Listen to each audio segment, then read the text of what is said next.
All right, in the previous video, we solved some trig equations. Trig equations, of course, mean that the argument of the trig function contains the variable. And we were doing this in slightly different method, a little bit like the first six problems, that are on this particular assignment. So again, before we get started doing these problems and watching the video and such, if you haven't already attempted these problems, you should be attempting these problems first. And then to check your work, or if you just really get stuck and don't know where to go, then come to the video and fast forward to whatever it is that you need to do to get to that point, and you can watch the problem worked out. But don't watch the video first.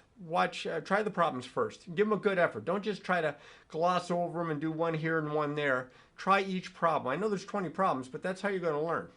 So there's a restriction here, as it turns out, for all 20 problems, in that the replacement set is from 0 to 2 pi. Now, normally when they do this, they don't include the 2 pi. They usually put a parenthesis here instead of a bracket. But as it turns out, in all three sets of directions, or all four sets of directions, I forgot how many there were, it's a bracket there. So it's possible that you could get both 0 and 2 pi as answers in one of the problems. So it says solve each equation by combining like terms, and all answers must be exact. So put away those calculators.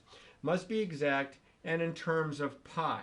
So what you're going to do is you're going to isolate, for these first six problems, you're going to isolate the trig function. Then you're going to find those values from your unit circle. Now there's a couple of these problems that involve tangent.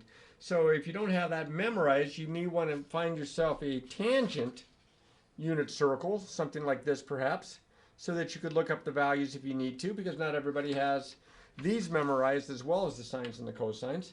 So we're just going to go ahead and get started. But again, if you have not tried these problems first, pause the video and work on your problems for a while. Get those done and then come back to check. For problem number one, we're going to get started here. For problem number one, I want to isolate the sine of x, so I'm going to subtract 2 from both sides. I get the sine of x is equal to 3 minus 2, which is 1. Now, on your unit circle, what angle between 0 and 2 pi, inclusive, we're going to write our answers in radians, has a sine that's equal to 1? Well, that happens at pi over 2.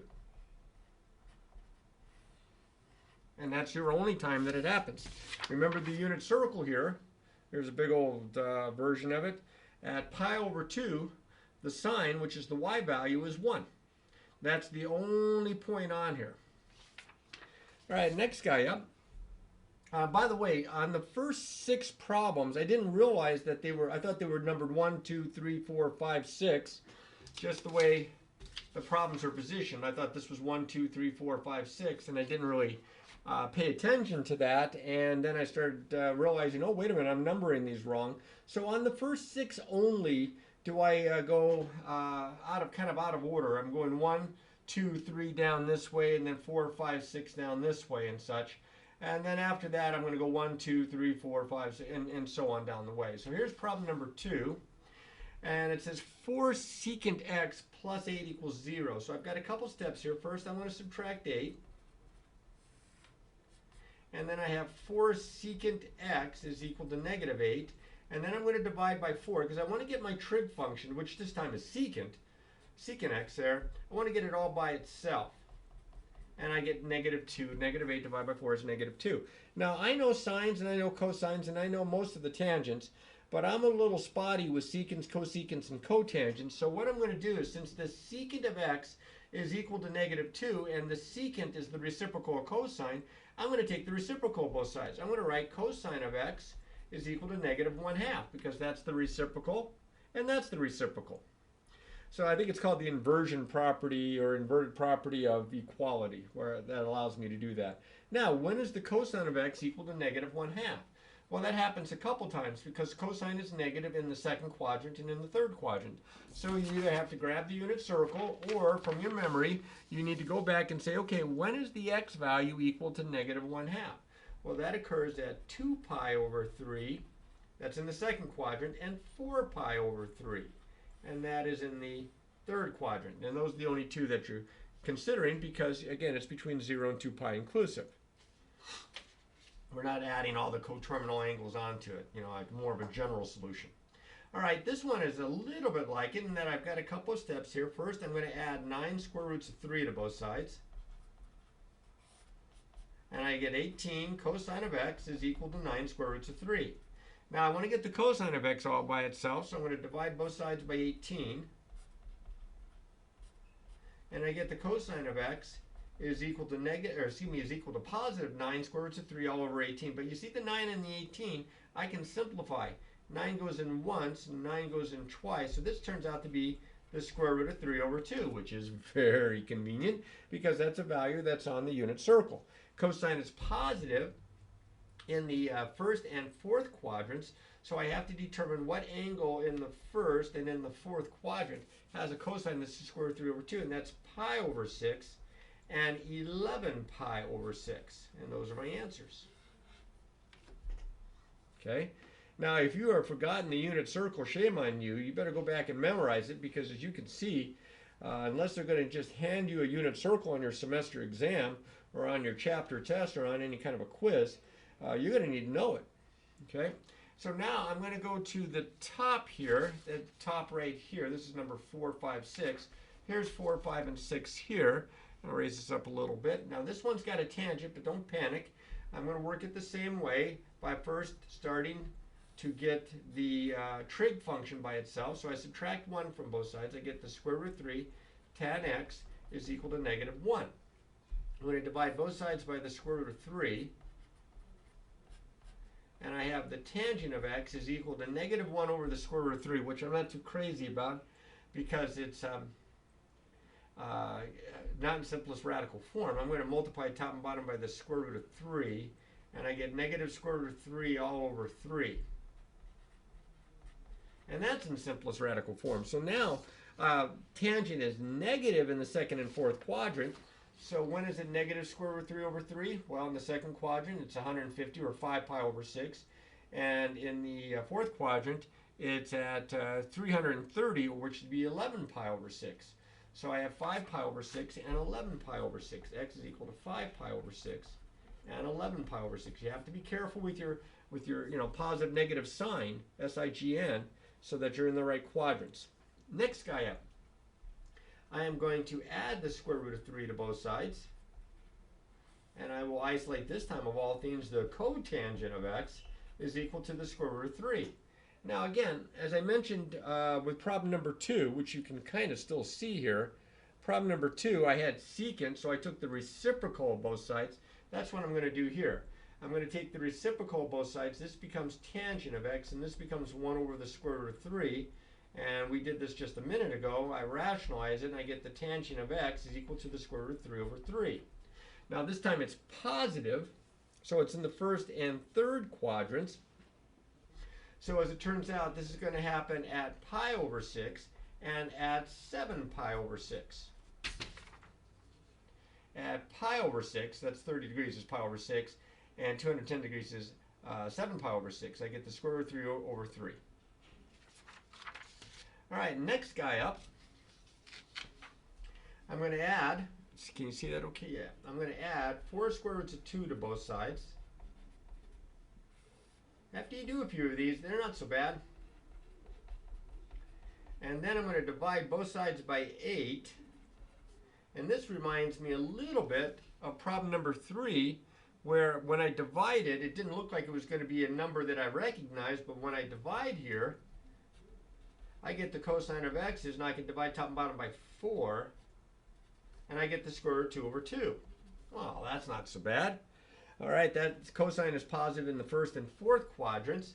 Square root of 2 over 2, that happens at pi over 4 and 7 pi over 4. First quadrant, fourth quadrant, and those are my answers there. I'm not circling my answers here or outlining my answers. There we go. And that's the first 6. They're asking you to kind of solve it like you did in the previous assignment. Now it gets a little more interesting, and I hope I left myself enough room. It says, solve each equation, again, over from 0 to 2 pi with the square root method. Now, the square root method, remember, if you have x squared equals a, then that means x equals plus or minus the square root of a. Now that's what we did back with the more algebraic approach here with dealing with polynomials, with quadratics. We're going to work very similar to that with these trig equations. All answers, again, must be in exact terms of pi. So the first thing I'm going to do here is I'm going to add 1 to both sides. And I get secant squared x is equal to 1. Now I'm going to take the square root of both sides. When I take the square root of both sides, and again, I hope I left enough room here for you to see this, I get the absolute value of the secant of x, or I get secant of x is equal to plus or minus 1. Well, I don't know that much about secants, but I'm better with cosines, and the reciprocal of secant is cosine. So I'm going to take the reciprocal of both sides. So the reciprocal of 1 is 1. The reciprocal of negative 1 is 1. So I get plus or minus 1. Well, when does this occur? Cosine is 1 at 0 radians. It's negative 1 at pi radians. And then it's 1 again at 2 pi. And remember, there's a bracket here. So you're going to include the 2 pi. Now, if your teacher says, no, you shouldn't have done that, bring to their attention that there is a bracket there, and that's a possible, that's part of the replacement set. So I'm going to get 0, pi, and 2 pi. Okay. All right, this next one up, I'm first going to, I want to get the term with that's being squared isolated, so I got to get rid of the 2 first. I didn't have anything times it over here, so I didn't have to divide or anything, just had to add 1. And then these cancel, and I get cosine squared x is equal to a half. So if I take the square root of both sides, all right, I would get the absolute value of the cosine of x, or I could just write cosine of x is equal to plus or minus the square root of 1/2, which is the square root of 1 over the square root of 2, which is 1 over the square root of 2. And if I multiply top and bottom by the square root of 2, it's the square root of 2 over 2. So it took a little bit of arithmetic there to simplify this expression, and I pick up the plus or minus because of the square root, so I'm going to have 4 answers. Because it's positive in the first and fourth, it's negative in the second and third quadrants, so I'm going to get x is equal to pi over 4, 3 pi over 4, 5 pi over 4, and 7 pi over 4. And those, all 4 of those are my answers. It's a kind of nice one there. I think we've got, 4 more of these somewhere. Let me put this off to the side. Yeah, here it is. I have 3 tangent squared x minus 9 equals 0. So first things first, I'm going to add 9 to both sides because I want to get the tangent squared by itself. So I have 3 tangent squared x is equal to 9. I have to get rid of the 3, kind of like what I did in the last problem, the last set of problems, where I was dividing through, I think, both sides by 2. Here I'm dividing by 3. And I get tangent squared x is equal to 3. So now if I take the square root of both sides, here's the square root method that they're talking about in the directions, I get that the tangent of x is equal to plus or minus the square root of 3. Now again, you may not have all the tangents memorized, and you may have to depend on something like this, but the tangent of 60 degrees, which is pi over 3, is the square root of 3. It's negative square root of 3 at 2 pi over 3, at 4 pi over 3, and at 5 pi over 3. I get square root of 3 and negative square root of 3 respectively there. So I get x is equal to pi over 3, 2 pi over 3, 4 pi over 3, and 5 pi over 3. And I have these 4 answers. All right, next guy up. I'm going to add 1 to both sides. I'm trying to isolate the cosine of x here, starting by isolating the cosine squared of x first. So I'll add 1. And I get 4 cosine squared x is equal to 1. Then I'll divide through by 4. And I get cosine squared x is equal to 1/4. So if I take the square root of both sides, now of course I'm going to get the cosine of x is equal to plus or minus, but what's the square root of 1/4? Well, it's the square root of 1 over the square root of 4, so it's 1/2. So this is plus or minus 1/2. And that's a value that I know. Cosine is positive in the first and fourths, negative in the second and third. So I get the cosine of x is equal to plus or minus 1/2 when x is equal to, let's see, it's pi over 3, 2 pi over 3, 4 pi over 3, and 5 pi over 3. So again, the same 4 answers that I got for problem number 10, or excuse me, number 9. Hopefully you can see that okay. And you'll notice here that I'm going this way to make it convenient for me. I think your problems go downward, so make sure that you're looking at the correct problem when you're checking your answers here. All right, this guy here, I'm going to subtract 5 from both sides. I get 4 sine squared x, these are going to cancel, equals 1. I'm going to divide through by 4. This looks familiar. I just did this, in fact. So I get sine squared x is equal to 1/4. If I take the square root of both sides, okay, I get plus or minus. I have the sine of x is equal to plus or minus. Now I just did that the square root of 1/4 in the previous problem turned out to be 1/2, so I get plus or minus 1/2. And this occurs at pi over 6, at 5 pi over 6, at 7 pi over 6, and at 11 pi over 6.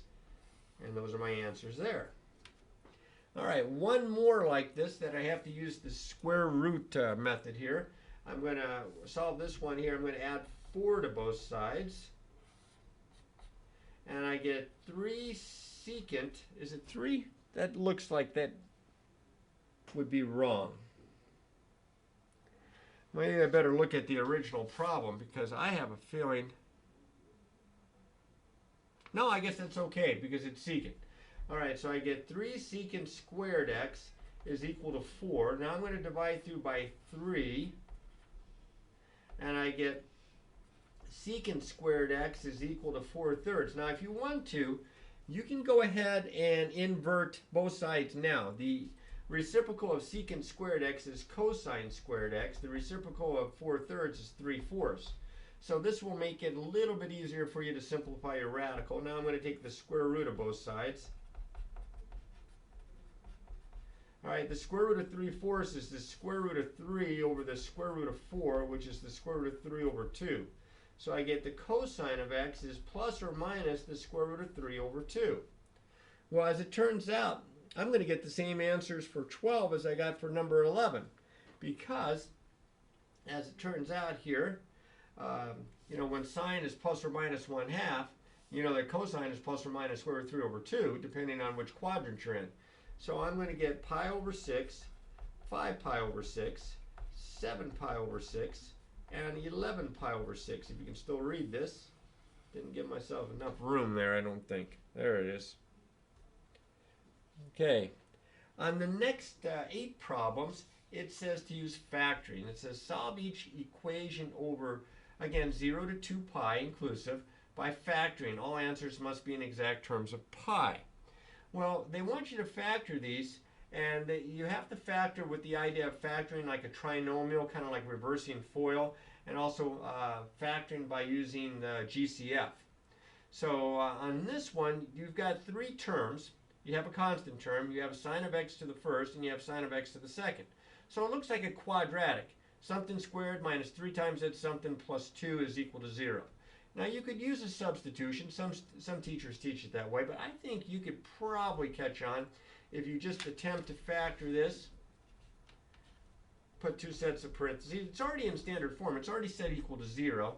And I have my squared term first, and then my linear term, and then my constant term. So that part's set up. But instead of an x and an x here, I'm going to have a sine of x and a sine of x. Now I have to think of 2 numbers whose product is positive 2, whose sum is negative 3, and that would be negative 2 and negative 1. So minus 2 minus 1. Then I have factored my trinomial looking guy, and I have these 2 factors here that are kind of like binomial looking guys here, then it's whose product is 0. Well, this times this is 0 if either this is 0 or this is 0. So either the sine of x minus 2 equals 0 or the sine of x minus 1 equals 0.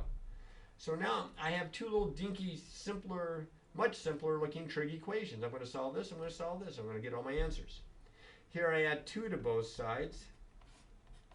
And I have the sine of x is equal to 2. Now right away, as soon as you see that the sine of x, or the cosine of x for that matter, is equal to a number bigger than 1 or smaller than -1, you know it can't happen. Because the largest value is 1. The smallest value for sine and for cosine is -1. So in this case, this offers me no answer. I'm just going to remind myself by putting a little empty set symbol there. Here I'm going to add 1 to both sides. And I get the sine of x is equal to 1. Now this can happen, and that happens at pi over 2. And that's my only answer, pi over 2. Now, in problem number 14, I have a lot of students that see this problem and they think, oh, divide both sides by the cosine of x. Because you have a cosine of x factor on the left, you have a cosine of x factor on the right. Well, don't do that. If you do that, you'll lose roots. Instead of dividing both sides, get it all on one side, get it in kind of like a standard form look where it's equal to 0, and factor the GCF. So I'm going to subtract the cosine of x from both sides. So this gives me sine squared x cosine x minus cosine x equals, these cancel because it's subtraction, I get 0. Now I'm going to factor out a cosine x as my greatest common factor, and I get sine squared x minus 1 is equal to 0.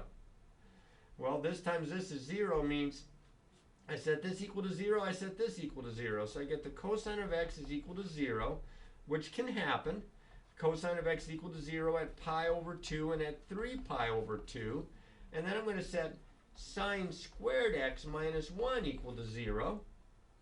Sine squared x minus 1 equals 0. This is kind of like the second group of problems where I'm going to use the square root method. I'm going to get, if I add, here, I add 1 to both sides. I get sine squared x equals 1. Take the square root of both sides. And I get the sine of x is equal to plus or minus 1. And that happens at, son of a gun, it happens at pi over 2 and at 3 pi over 2. So I definitely have the answers here. Here, I'll just circle it one time though. I'll put it right there. Because these were exactly the same. All right. A few more factoring problems, not so bad. Okay. Now this one here is set up, it's already in standard form. It's already set equal to 0, which I like. But it doesn't have 3 terms. It's got more like 2 terms there because there's just the one subtraction sign. So this is kind of a tip off that it might be a GCF or it might be a square root method, but it's certainly not a square root method because it's got the cosine of x in both terms. It's a GCF. I'm going to factor out a cosine of x. Don't divide through by cosine of x. You'll lose roots. And I get, if I factor a cosine x out of here, I get 2 cosine x minus, if I factor a cosine of x here, square root of 3. So this is equal to 0 when either the first factor is 0 or the second factor is 0. Well, this is 0 at pi over 2 and at 3 pi over 2, which we did want to like that just a little bit ago, I think. And then over here, I'm going to add the square root of 3 to both sides. And I get 2 cosine x is equal to the square root of 3. Then I'm going to divide by 2. It looks more like a problem from those first 6 now. And I don't have to take a square root or anything. There's no plus or minus. It's just positive. And this happens at pi over 6 and 11 pi over 6 because cosine's positive in the first and fourth quadrants. So I might just write the whole thing out. Now, when I write them out and I've got answers here and answers here, just me, but I like to list my answers in order from least to greatest. So I'm going to write pi over 6, pi over 2, 3 pi over 2, and 11 pi over 6. And those are my 4 answers. Okay, problem number 16. This is more like a quadratic kind of a factoring approach here. There's 1, 2, 3 terms. It's just that this term is on the right side. I need this side to be 0. So I'm going to subtract 1 from both sides. And I get 2 sine squared x plus the sine of x minus 1 is equal to 0.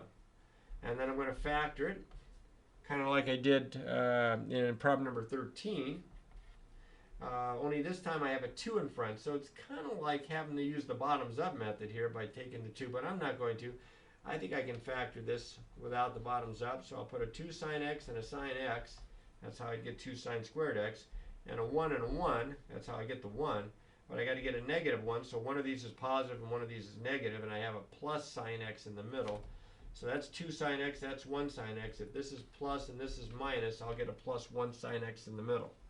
So now I set both of these equal to 0. This is just like now, like the problems from the first 6. I'm going to isolate the sine of x in this case. I'll add 1. I get 2 sine x is equal to 1. Divide through by 2. I get the sine of x is equal to 1/2. Now, when does that occur? Well, sine is positive in the first and second quadrants. This occurs at pi over 6 and 5 pi over 6. Over here, I'm going to subtract 1 from both sides, if you can still see it. I have the sine of x is equal to -1. I don't have to divide or anything. When is the sine of x equal to -1? Well, that happens at 3 pi over 2. So I'm going to write my answers pi over 6, 5 pi over 6, 3 pi over 2. And that's all 3 of my answers. Now, if your teacher lets you circle this and kind of combine them or something like that, that's great. Otherwise, take an extra step and write it out this way. All right. Here's another one that's got 3 terms. In this case, 2 of the terms are on the right side, so you think, I'll bring the cotangent squared x, subtract it from both sides. I don't want a negative in front. I am going to add 2 cotangent x and add 1 to both sides.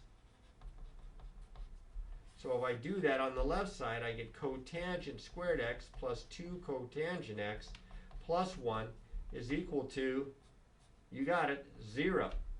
Then I'm going to hope that this factors, and it does. It actually turns out to be a perfect square, because I'm going to get exactly the same thing, a plus 1 and a plus 1 here. So I only have to set one of them equal to 0. So I get, if I subtract 1, I get the cotangent of x is equal to -1. Now, I'm not good with cotangents. I'm going to take the reciprocal of both sides. Now notice I waited till I got the cotangent of x by itself. Not way up here and try to reciprocal anything up here. Down to here. And that gives me the reciprocal of cotangent of x is tangent of x. The reciprocal of -1 is -1. Well, when does this occur? Well, tangent's negative in the second and fourth quadrants. This is going to occur at 3 pi over 4 and at 7 pi over 4. Now again, you may not have all these memorized. What am I supposed to get here? -1.